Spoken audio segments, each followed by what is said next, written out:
Well, good morning, everybody, and welcome to AlphaBiolabs' latest webinar entitled Discover the Latest in Alcohol Testing for the Legal Sector. By way of introduction, my name is Andrew Priestley, and I'm the Sales and Marketing Manager for the legal sector here at AlphaBiolabs, and I'll be facilitating the webinar this morning. I'm delighted to be joined by my two colleagues this morning, Ashley Hodgkinson, who's our Sample Collections Manager, and Marie Davis, who's our Toxicology Reporting Manager. In terms of the agenda, we will keep it within the 45 minutes this morning for you. I'm just going to open up the session by just looking at the latest trends in alcohol usage in the UK. I'll then hand over to Ashley, who will talk to you about how we collect and test different sample types for alcohol testing. And then Marie will look at how to interpret our court-approved alcohol test reports. We'll then finish with a question and answers session. So please do you should be able to see on the Zoom technology our question and answers function. You can use that to put your questions through to us. Please do that at any point during the session and we will answer them at the end. There'll also be a short post-webinar survey. If you could kindly spend a moment before you log off at the end to complete that, we would really appreciate it. Okay, so just to set the scene really, so what are the latest trends in alcohol usage in the UK? So I'm just going to start by defining again, so how much do we mean when we talk about excessive alcohol? What exactly do we mean? Well, based on guidance from the World Health Organization, if a person consumes more than 60 grams of alcohol, which is about 7.5 units, on an average daily basis over several months, this is deemed to be chronic and excessive consumption. I think the key point there is the average daily basis. So an average daily basis over several months, if it's in excess of 7.5 units or 60 grams of alcohol, that's deemed to be chronic and excessive. So alcohol is indeed measured in units. 1 unit is roughly 8 grams of alcohol, and the amount of units in each drink is based on the ABV, or the alcohol by volume, and the measurement, looking whether it's a pint, bottle, etc. So again, just to reiterate, 7.5 units or more on average per day over a period of months is deemed chronic and excessive. So how does that translate into alcoholic drinks? So some examples on the screen there for you. A standard glass of red wine, for example, is equivalent to 2.3 units. A full bottle, about 9 units. Pint of beer, 2.3 units. Pint of cider, another example, 2.6 units. So you can see very quickly how 3 or 4 drinks a day does start to take you up to that level. So I've done a bit of research. This is a recent survey from the Statistics from Health Survey for England 2022. And we can see that 2 out of 10 adults had not drunk alcohol in the last 12 months. However, nearly 6 out of 10 adults had drank at levels that put them at a lower risk of alcohol-related harm. And that's basically saying they drink more than 14 units a week or 2 units per day. Also, 2 out of 10 adults drank at an increasing or higher risk of alcohol-related harm, so that's more than 14 units per week. The report then shows these sort of graphs. So this is the prevalence of drinking over 14 units a week by income and sex. So on the left, we've got the highest income bracket broken down between men and women. And we can quite clearly see that income does play a factor in terms of alcohol consumption. So in the highest income bracket, the percentage of men and women drinking more than 14 units a week was significantly higher than in the other income brackets. This graph looks at the prevalence of drinking over 14 units per week among men by age. This is an interesting graphic in that if you look at the overall bars, we can see that the 55 to 64 and 65 to 74 years age groups are the highest in terms of the highest number of people drinking 14 units or more per week. But if you look at the grey areas, that actually measures the number of people who are at real high risk. So they're actually drinking more than 50 units per week, which would put them up in that excessive category. And the 2 age groups with the highest percentage there are the younger age, 16 to 24-year-olds, and also the pre-retirement ages of 55 to 64 years. This is a similar slide, but for women, again, in terms of the increased risk, then the 45 to 54 years and the 55 to 64 years age groups have the highest number in both the more than 14 units and also real high risk of more than 35 units. The second survey is the Statistics on Alcohol Toolkit Study 2022. This was 2,000 people were surveyed, 16 years or over. It's date specific, and what I wanted to point out really here was the impact that COVID has had on alcohol consumption in the UK. So, for example, if we just take the red line, which is everybody in the survey, if you look at April 2020, when the pandemic started, we can quite clearly see an upsurge there in terms of the percentage of high-risk drinkers, which again is defined as people drinking probably more than 14 units per week. And on that, in terms of the high-risk drinkers defined in that survey, those people were asked, has your GP advised you to cut down at all? And again, we can see the impact of COVID on that. So if you look at April 2020, and then say to October of that same year, you can see the increase in the number of people who said, yes, my GP has been telling me to cut down. So again, it's just emphasising that COVID has had a real sort of impact in terms of the level of alcohol consumption in the UK. And the final slide from me, again, those same people who said their GP had told them this were also asked, have you yourself tried to cut down or stop? And again, we can see the trend, how it's changed, particularly since COVID. There's been an increase in terms of the people saying, yes, actually, I appreciate that I'm probably drinking too much and I do need to cut down. So again, just to conclude there, COVID has no doubt had a negative impact in terms of the level of alcohol consumption in the UK. Okay, so that was just to open up, really. I hope you found that useful. I'm now going to hand over to Ashley, and she's going to talk to you about how we collect and test different sample types. Oh, so we're going to start off by looking at the options for hair strand testing and what we do if a client that requires alcohol testing doesn't necessarily have the sufficient sample. So head hair testing is by far and away the best option for you if you're looking at long-term use. And we test this using two markers. So we're looking at the ETG and the ETPA, which is formerly known as the FAEE. We are looking to determine chronic and excessive consumption by the person being tested. So we're not looking for a single drinking episode or anything like that. We're looking at chronic and excessive consumption. And that's why Andrew clarified earlier on what exactly that means, so that you can have an idea as to what we're testing for when we look at a head hair sample. Both tests can cover up to 6 months if a head hair sample is provided, but it is dependent upon the length of the sample that your client has available. So how is it working and when can it start to show in the hair strand?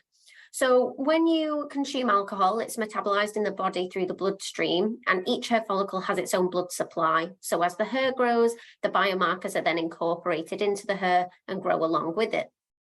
This process takes roughly between 7 to 10 days, which means that we must leave a 2-week grace period from taking the sample to when the analysis period starts. So for example, if you wanted to include today in the results, you would need to leave roughly 2 weeks before you collected the sample to ensure that that had been given enough time to be incorporated into the hair. The biomarker then remains on the hair as it grows, and that's how we provide that specific analysis period, those 3 or 6 month timeframes. Now we know that hair grows at approximately a centimetre per month. And that means that if you are wanting to look back 6 months, your client does need to provide 6 centimetres of head hair. We can also provide a 3-month analysis for hair alcohol testing, but would require 3 centimetres of head hair to do so. We can't test any less than 3 centimetres of head hair. So if your client doesn't have this, then we would have to look at an alternative option to be able to analyse for alcohol. So it's something that you do need to consider before you instruct for alcohol testing, that your client does have a sufficient sample, and if they don't, what alternatives you think would be most suitable to their case. And there are a few things to consider before you decide to instruct head-hair testing. It's not possible to determine the purity of the alcohol consumed, the dose, or the frequency of their use. So like I said before, you can't monitor single drinking episodes. We can't say, for example, on Sunday, they consumed half a bottle of wine. It isn't that specific. We're looking at either 3 or 6 months as a whole time frame, and we're reporting on whether that result is chronic and excessive. Excessive use of certain cosmetic treatments can affect the results, which my colleague Marie will cover shortly, but that's also something to consider. And like we say, we need to be sure that your client has a sufficient sample. So if they don't, we'd need to look at an alternative method of testing. So what do we do if they don't have a sufficient sample? We can provide ETG analysis on body hair taken from different areas. We cannot test for ETPA in body hair. It would only be for ETG. So if your client does have sufficient head hair, we would always say that that is the better option. We can collect body hair from many places: forearm, chest, back, beard. However, the 2 places we can't take a sample from would be the pubic area or underarm hair, just due to contaminants. So that again is something to consider, whether they have sufficient leg hair to take or chest hair to take if head hair is not available. And this testing covers roughly 12 months as an overview, so it is longer than the head hair sample. If they also don't have body hair, we can look at another alternative, which would be a nail collection. Again, this is for ETG only, so no ETPA in nail testing. And the time frame applied to the results depends specifically on which sample your client is able to provide. So for a fingernail sample, we would be looking back up to 6 months as an overview. And in a toenail sample, we would be looking back up to 12 months as an overview. We can't collect samples if they have nail varnish on them, or gel, or acrylics. So again, something to bear in mind if your client does have them, that they'll need to remove them before the sample collection process can take place. Nail testing is useful if there isn't sufficient head or body hair. However, head hair would always be our recommendation. And if you are going to use nails or body hair for testing, then we would recommend that you do blood testing alongside it, just to support those results and build up a better picture of someone's drinking habits, because you are looking at a full 12-month period as an overview, or 6 months in fingernails. So it gives you a better idea as to the habit of that person's drinking if it's accompanied by blood testing. Moving on to blood testing, there's 4 different types of blood testing that we can offer here at AlphaBiolabs, again, depending on your client's case. So we'll start by looking at the one that we would recommend that you would use if you are looking to do blood testing, and that is a PEth test. It is by far the most accurate of the blood tests that you can do for alcohol use. It's much more specific than the other tests, and it's a direct biomarker of alcohol. So that means that it is only detected when alcohol has been consumed and it's not affected by other factors like the other blood tests can be. It can detect both chronic drinking, so that chronic excessive that Andrew was on about earlier, but it can also detect single drinking episodes, monitor abstinence, look at drinking behaviours. It's a very useful test if you're wanting to look at patterns and trends in someone's use, as you can do repeat PEth testing. It covers approximately 4 weeks, the analysis period. So if you did want to look at patterns and trends, doing repeated testing every 4 weeks would be our advice. And you can always accompany that with a hair strand test if you wanted to look back further as well. So they do complement each other very well. But if you are looking for blood testing for alcohol, this would be our recommendation. We also offer CDT testing. So this is present or elevated when someone has consumed alcohol excessively over a short period of time, and again covers 4 weeks with the analysis. A single binge drinking episode wouldn't be expected to elevate this biomarker, so again it can't be as specific as PEth. You can't look at single drinking episodes, but it is a good indicator of excessive alcohol consumption when used alongside other blood tests. We can also offer a liver function test if this is the most suitable for your client, and we're looking at 3 markers when we test for a liver function test. We're looking to see if the liver is damaged, as this can be an indication of excessive alcohol consumption. However, it is important to note that this test can also be affected by other things. It isn't directly or solely associated with alcohol consumption, sorry. So we would recommend again that this type of test is accompanied by another, just so that you're getting a full overall picture of your client's use. And the final blood test is an MCV test. So this is looking at the size of the red blood cells. Larger blood cells would indicate ingested alcohol. But again, it's not a test that we would recommend using standalone. It can be affected by other things. So we would always recommend that you use this as an indicator. It's a good indicator of excessive drinking, but not as a standalone test. So a few things to consider before you go ahead and instruct blood testing would be that we are looking at a window of detection of up to 4 weeks. So if you're wanting to look further back at someone's use, then you would be looking at an alternative method of head hair, body hair, or nails. It's really important to note that LFT, CDT, and MCV is not available for women who are pregnant or for 8 weeks after birth, and because that can affect the results of those tests. However, PEth analysis is available during that time. It is not affected during pregnancy or after, so you can do PEth at any point. If you did instruct us to go out and we could see that your client was pregnant, then we would offer PEth as an alternative test. And again, we'd always recommend you do these alongside your hair or body hair or nail testing, because they're a good indication as to someone's drinking, but they are covering roughly a month. So anything further back, we would recommend you do it alongside another test. So this is just a chart comparison to show you all the different tests that we've just covered quite briefly. The window of detection, you can see, varies. So depending on how far you're wanting to look back will influence the decision you make on what the most appropriate sample is. And also there are benefits and limitations, as ever, to all testing. So we've put them on there as well, just so you can see exactly what you would be looking for with those types of tests. And you can see mainly we're looking for chronic and excessive consumption, with the exception of PEth, where we can be more specific. So before you do instruct testing, you do want to consider a few different things like we've just spoken about. So if you have a good think about why the test is being done, what information you're looking to take from the test, what period of detection you want to cover, that's really important because that is influenced by the sample type, whether your client has a sufficient sample, whether they are willing to provide that sample. So just a few things to think about before you do instruct testing. And if you did want any further information or guidance on what test would be the most appropriate, you can always get in contact with us. We're more than happy to talk you through your options and guide you as best we can based on your client's requirements. So a little bit about the sample collections network that we have. We're a UK-wide service, so we're able to come out and take samples from a number of locations, and we can visit the client in their home address if that's the best option. We can come to your offices, we can attend contact centres, we can meet at the courthouse if that's easier.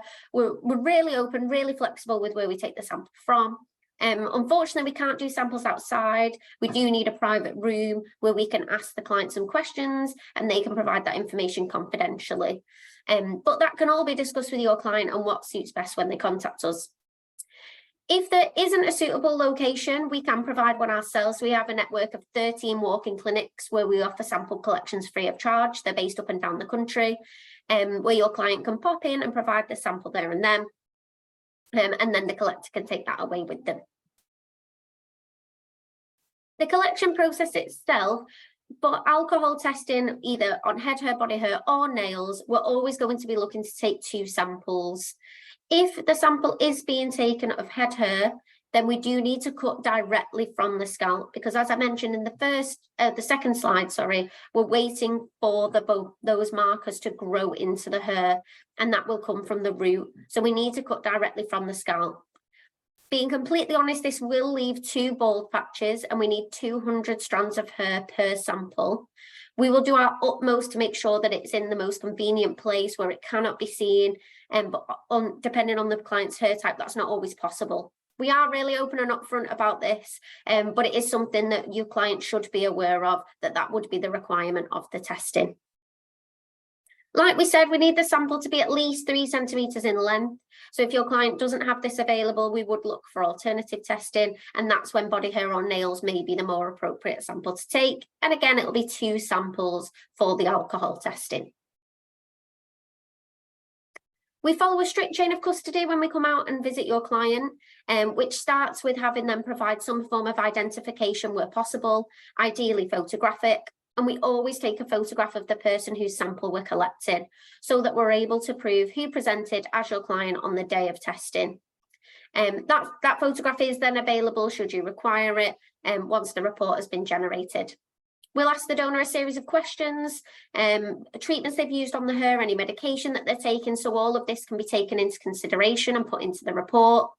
And then the sample is taken away by the collector. So it's not left with the client at any point, and they will send it back to the laboratory. And it's tracked all the way through that process using tamper tapes to be sure that the person who provided the sample was the sample that was sealed in the envelope, that the signatures match, and its journey to the laboratory is tracked as well. So I'm going to hand over to my colleague Marie now, who will talk you through the court-approved reports. Thank you. Good morning, my name is Marie Davis and I'm the Toxicology Reporting Manager at AlphaBiolabs.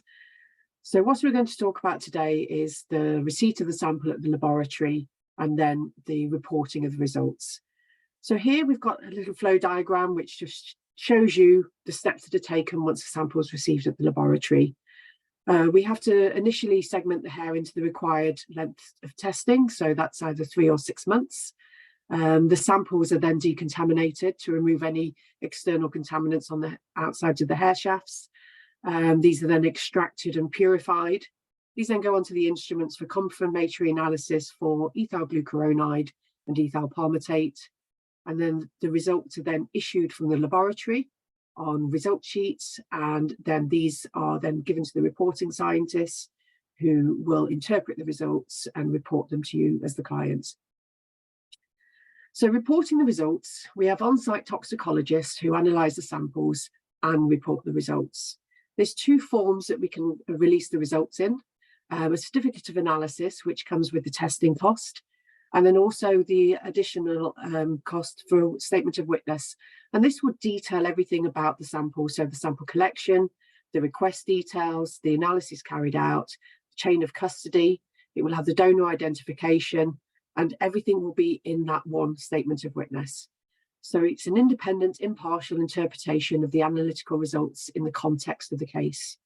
They should be easy to understand, clear and concise, and shouldn't baffle you with the science. They work within the framework of the family law and follow part 25 of the family procedure rules.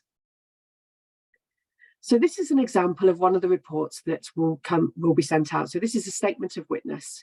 And you can see at the top of the page, this is page 2 after the header page, and there will be a summary of the results. So it won't detail what has been detected, it will be the interpretation of what the scientist has concluded.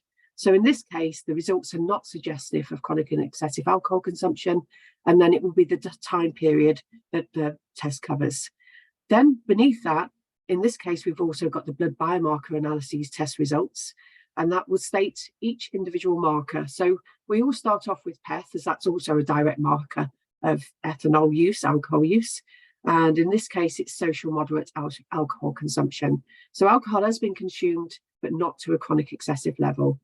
And then in addition to that, we've got the results for the CDT, LFT and MCV, which Ashley's just told you about. And these were all detected within the normal range in this case. So here we have no evidence of chronic excessive alcohol consumption, although alcohol is being consumed. So then we've got the donor and sample information. So you've got your unique case number, which is assigned at the time of the sample collection, and that also follows it all the way through the lab and is on the report. We have a sample donor name, date of birth, the sample collection date for both the hair and blood, and then the receipt date at the laboratory. We also will have the collector's name and their role, and here it's an AlphaBiolabs collector, and then the chain of custody, which is intact and complete. If you've got a result report on a certificate of analysis or a statement, the chain of custody is always intact and complete. If that is not intact and complete, we will not issue the results because we cannot be certain that the results will be your clients. So in this case, we've got the donor identification, and they have a photograph taken at the collection, which is also detailed at the rear of the report, and also photographic identification was presented. So that could be a passport, it could be a driving license, a works pass, and then any identifying number on there. So it would be the passport number or the driving license number. So then we go into the request. So if scalp hair is requested and tested, then it will be both. In the certain circumstances where scalp hair is not available, it will detail the type of hair that has been collected. So if it's body hair, it could be chest, leg, forearm. And then we've got the approximate length of the sample. So you know that the length of the sample that's there that we've received at the laboratory. And then the length of time that's been requested. So a 3-month overview analysis was requested and a 3-month overview analysis was tested. And then also we've got the blood analysis requested, which is all 4 blood markers. So the liver function, CDT, MCV and PEth. And because the sample came in a timely fashion, we've also been able to carry out these tests. So they were all undertaken. So this is the sample donor disclosures. These are very important, especially with the alcohol disclosures, because we do take that into consideration when we are providing you with the information.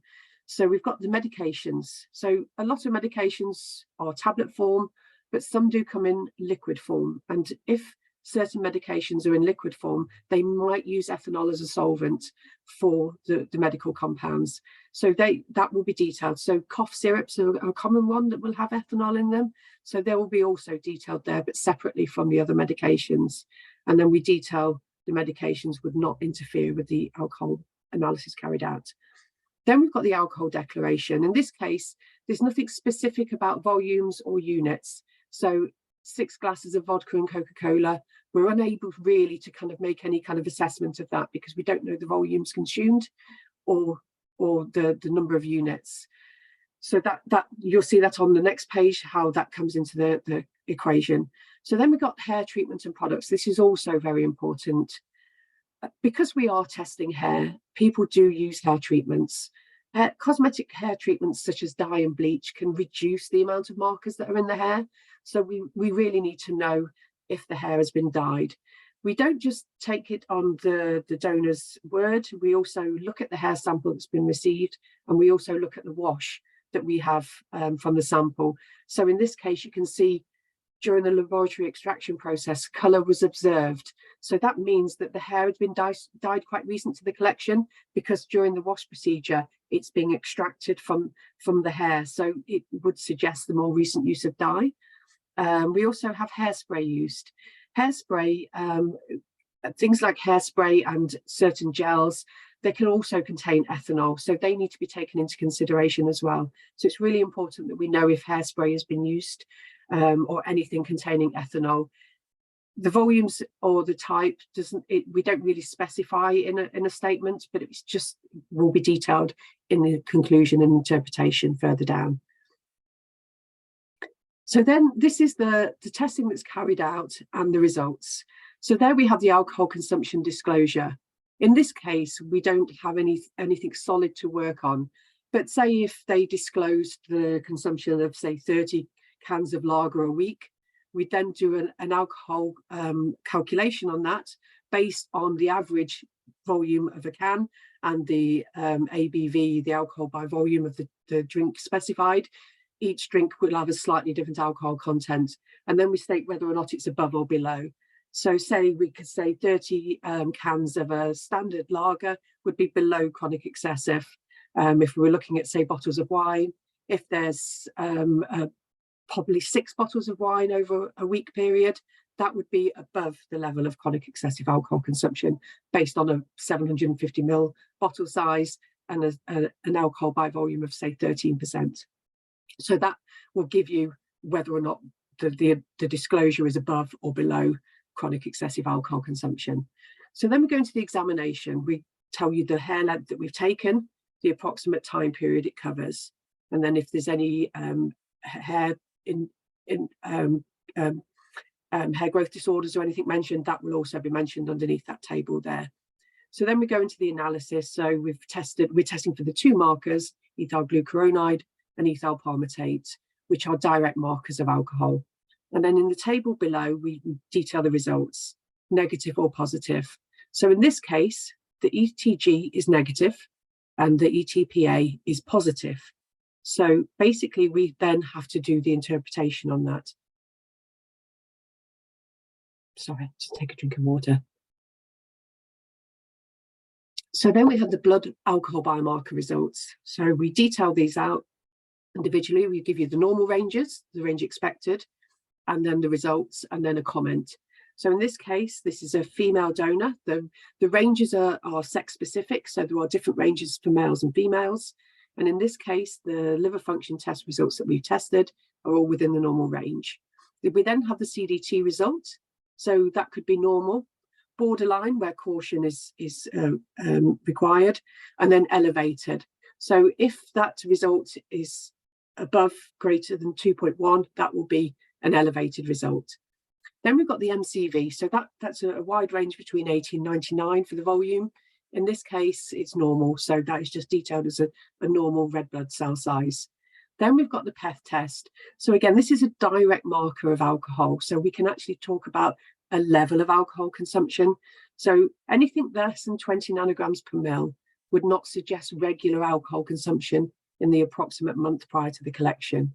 Anything between 220 and 210 would be social moderate alcohol consumption, which is detailed in this case. And anything greater than 210 would be regarded as excessive alcohol consumption in this case. So what happens when we don't have any scalp hair available? There could be things like androgenetic alopecia, no body hair. So in alopecia totalis. So then the only thing available would be fingernails or toenails. So fingernails, they represent an approximate 6-month time period. Toenails, they represent an approximate 12-month time period. And that's based on their average hair growth, growth rate, not hair growth, sorry, their growth rate. So in this case, fingernails were collected, but at the time of the collection, there were no fingernails, so toenails were collected. So there was a change in the time period, that the approximate time period covered. So a 6-month overview was requested, but a 12-month overview would be carried out. And because we only test for ethyl glucuronide in nail, because that's the most reliable marker, you won't get any ethyl palmitate results for any nails tested. So the nail samples are tested in exactly the same way as the hair. That we basically, they go through the same decontamination and purification, extraction and analysis. But in this case, we don't have a cutoff at the moment for nail samples for chronic excessive alcohol consumption. So we use the Society of Hair Testing's previous cutoff guideline for abstinence, which was 7. So basically, if anything above 7 is detected, then it's a positive. So we know alcohol has been consumed in the time period. But at the moment, we're still waiting for guidelines to provide a level for chronic excessive alcohol consumption. At the moment, it's been noted when we've been doing comparisons between hair and nail from the same individual, the cutoff needs to be higher in nail than in hair. So you will get most likely higher results for a nail sample as opposed to a hair sample from the same person taken at the same time. But in this case, the ETG level is above the cutoff for abstinence. So then the reporting of the results, we provide you with all the technical information. We tell the information about the alcohol analyses, and then we'll have the conclusions. So we'll talk about what has been detected, any interfering factors such as the dye or the application of any hair products, and then basically take those into consideration in the interpretation.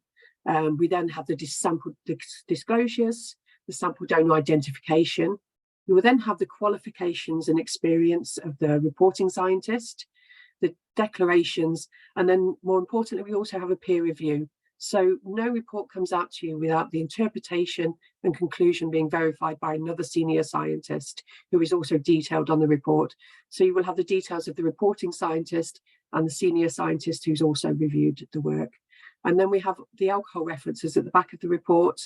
And then following on from that, we also have a frequently asked questions document, which can go over anything that might be deviated from within the report.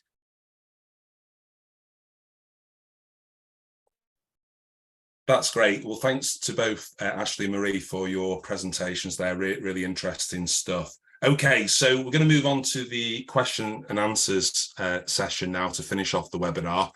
We have had a few questions in, so please keep them coming in if you have a particular question that you want us to answer. Just a reminder as well, tomorrow we will send you an email with a recording of today's webinar. And also, if you want to request it, I can send to you a copy of the slides that we used this morning as well for your reference. So you can just drop me an email if you'd like me to do that. Right, okay, so yes, so as I say, a few questions have come through. So the first one, which I can answer actually. So what are the estimated timescales from sample being taken to completion or receipt of the report? So currently for alcohol testing, it's 7 working days. So from the day that the sample comes into the lab, 7 working days after that, we will have your report to you, if not before. Okay. Next question is one for yourself, Ashley, with regard to collection. So what happens if my client refuses to have their photograph taken at the time of the appointment? So the photograph is really important, a really important step in the chain of custody, because it helps us to identify who exactly provided the sample. So even though they've identified as the sample donor, doesn't always mean that that is the case. So it depends upon the circumstances as to why they're not willing to provide a photograph. Usually it's because they're not the sample donor and it's someone else presenting as them. If this takes place in the home address, then we would refuse to collect the sample because we can't maintain that chain of custody. However, if it happens at a solicitor's office and the solicitor is willing to confirm that that donor is the correct person, then we can proceed on that basis, but then it would be for the solicitor to verify that the correct person was tested, and that would be detailed in the report. In a prison scenario, if we ever go to a prison, we're not able to take a photograph of them because we're not allowed to take electronics in. Sometimes the prison will print a photograph off for us, but if that isn't the case, then the prison guard will identify and sign the collection form. That's great. Thanks, Ashley. Next question for yourself, Marie. Is there a length of body hair that is required? No, with body hair, it doesn't grow in this. It has a hair growth cycle, but it's not analogous to the scalp hair. So a lot of the body hair, once it's grown, it will remain dormant. It will stop growing, but it will remain in the hair follicle itself. So there's no maximum length that we actually require in comparison to scalp hair, because we're using the body hair for ETG only. We don't use, we can't test body hair for ethyl palmitate. And so, and the Society of Hair Testing have studied all the scientific literature, and basically body hair is comparable to scalp hair if no scalp hair is available. So there's no maximum length or minimum, sorry. Thanks, Marie. Okay, a couple more questions. One more for yourself, Ashley. If my client refuses to provide a head hair sample or doesn't have enough head hair, will you take an alternative, or will I need to book another appointment? Yeah, so on the referral form that you would send in when you instructed us, you will be given a choice of what your preference would be.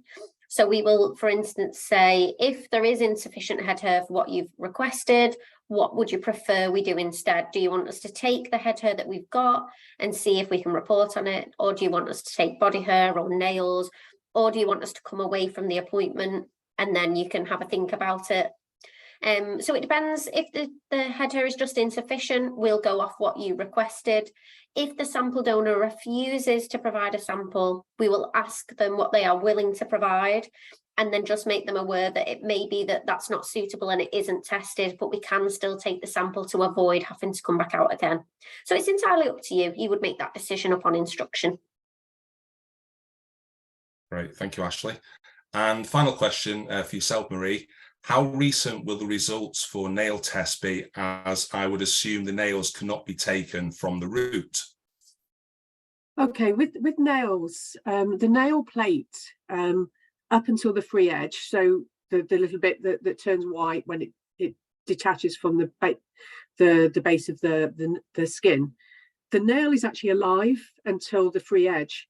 So anything basically in the bloodstream will still be incorporated until that nail actually detaches from the skin and becomes the free edge. So although we're not taking it from the germinal matrix where it's actually growing, it is still growing on the underside as well. So it still incorporates up until the very edge of time that it actually detaches from the skin. So it does cover, and that's why we say it covers an approximate 6 months time period, because the whole time it's growing, it has the capability to incorporate anything that's in the bloodstream into the growing nail plate. That's great. Thanks very much, Marie. And thanks to all of you for sending through your questions this morning. Really good to see so many coming through. So really, that's to conclude the webinar this morning. Just to finish off then, so why choose AlphaBiolabs if you've not used us before? As Ashley said, we provide sample collections available from pretty much any UK address. We also offer free collections from any of our UK walk-in centres. As I mentioned earlier, one of the questions, alcohol test results are currently issued within 7 working days from receipt of the sample into our laboratory up in Warrington in Cheshire. As Marie's talked to you about, we offer user-friendly reports. You also have access to dedicated account and case managers. And of course, we are fully accredited through UCAS with ISO 17025 and ISO 9001. We also have a special promotion on at the moment. So if you do order alcohol testing from us between now and the end of June, when you make your quotation request, please use the promotional code ALC17, and we will take 17% off the alcohol testing price. There's a number of ways that you can request the quote. You can give us a call on 0333 600 1300 or email us at testing@alphabiolabs.com. But probably the best way to request a quote is through our website, alphabiolabs.com, and you can request your quotation online and we will respond to that within an hour. So all that's left for me to say really is thank you very much for your time this morning. Hope you found the webinar of benefit to you. Please do take a moment before you log off just to complete the very short survey. Your feedback is absolutely invaluable to us in terms of planning for future webinars. So would appreciate it if you could kindly just spare a moment to do that. So please do get in touch with us. We are the experts in legal DNA, drug and alcohol testing. There's our methods of contact there on the screen for you, including social media, where we're on LinkedIn and Twitter. Please do look us up on there and give us a follow and we can follow you back. So thanks once again for your time this morning. We hope you found that useful. Thanks very much to Ashley and Marie, and have a fantastic day ahead. Look forward to seeing you soon on the next AlphaBiolabs webinar. Thank you and goodbye.